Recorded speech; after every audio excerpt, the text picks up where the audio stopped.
নমস্কার বন্ধুরা, আশা করি আপনারা সবাই ভালো আছেন। আজ আমি বানাবো নিরামিষ উলের দুর্দান্ত রেসিপি। তো এটি কিভাবে বানাই চলুন দেখে নেবেন। প্রথমে দেখুন 500 গ্রাম উল নিয়েছি আর বড় চামচ দিয়ে 1 চামচ বিউলি ডাল নিয়েছি।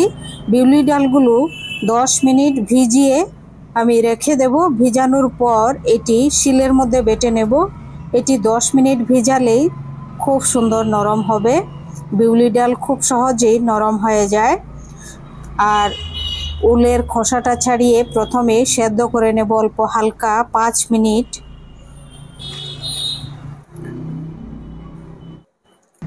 এই যে সেদ্ধ বসিয়ে দিয়েছি, এবার সামান্য নুন দিয়ে 5 মিনিট সেদ্ধ করে নামিয়ে নেব।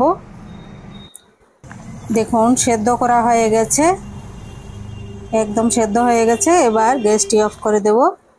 এখন মশলা, গুঁড়ো মশলা ভেজে নেব। দেখুন গোটা মশলা শুকনো ভেজে তারপর পাউডার করে নেব। 1 চামচ ধনিয়া, 1 চামচ জিরা, 1 চামচ মৌরি আর গোটা গরম মশলা, তেজপাতা, শুকনা লঙ্কা ভাজা হয়ে গেছে। এবার তুলে পাউডার করে নেব। এখন ডালগুলি বেটে নিয়েছি। দেখুন ডালের মধ্যে 1/2 চামচ নুন, 1/2 চামচ হলুদ পাউডার,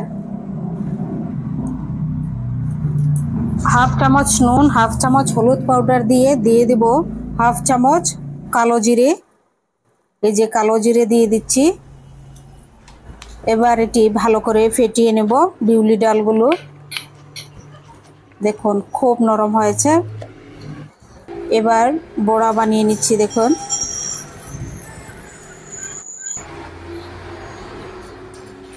এটি মাছ মাংস থেকেও দুর্দান্ত হবে। এরকম রান্না করে খেয়ে দেখবেন।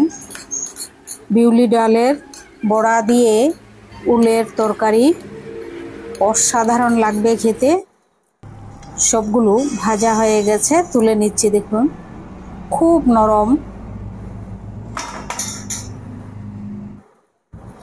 এখন এই তেলের মধ্যেই 2 চামচ তেলের মধ্যেই ফোড়নে দিয়ে দিচ্ছি সামান্য গোটা জিরা, একটি তেজপাতা। আমি হিং দেব না, আপনারা চাইলে হিং দিতে পারেন। এবার দিয়ে দিচ্ছি একটি টমেটো ছোট করে কেটে। এবার দিয়ে দিচ্ছি সেদ্ধ করে রাখা ওল। একসঙ্গেই টমেটো ওল এগুলো ভেজে নিচ্ছি। 1/2 চামচ নুন দিয়ে দিলাম, হলুদটা অল্প একটু পরে দেব।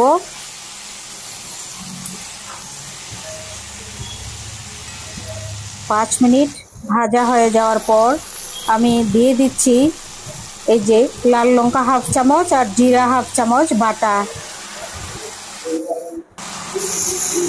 এখন দিয়ে দিচ্ছি কাঁচা লঙ্কা আর আদা 1 চামচ বাটা দিয়ে 10 মিনিট খুব ভালোভাবে সাঁতলে নেব। এটি মশলাটাও কষানো হয়ে যাবে একসঙ্গে।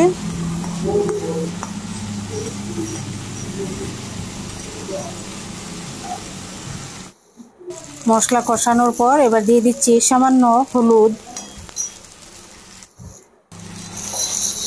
এবার আরও 5 মিনিট এটি এরকমভাবে সাঁতলে নেব। আরও 5 মিনিট সাঁতলানোর পর দিয়ে দেব 1 কাপ গরম জল।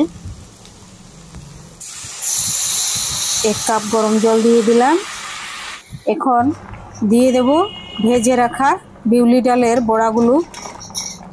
এবার 5 মিনিট জাল করে তারপর দিয়ে দেব ভাজা মশলার পাউডার। 5 মিনিট হয়ে গেছে। এবার দিয়ে দিচ্ছি ভাজা মশলার পাউডার, তেজপাতা, শুকনা লঙ্কা, গোটা ধনিয়া, গোটা মৌরি, গোটা জিরা আর গোটা গরম মশলা। খুব সুন্দর গন্ধ বেরিয়েছে আর খুব সুন্দর সেদ্ধ হয়েছে।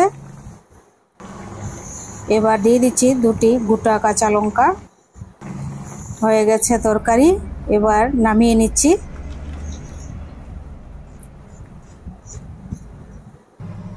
এরকম তরকারি হলে আর কিছুই লাগবে না, এত সুস্বাদু।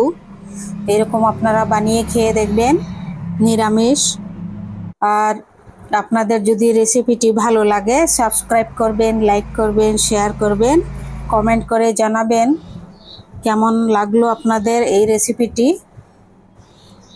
এরকমভাবে ওল দিয়ে রান্না করে খেয়ে দেখবেন, অসাধারণ অসাধারণ। বিশেষ করে এই মশলা, গুঁড়া মশলার গন্ধটা খুব সুন্দর।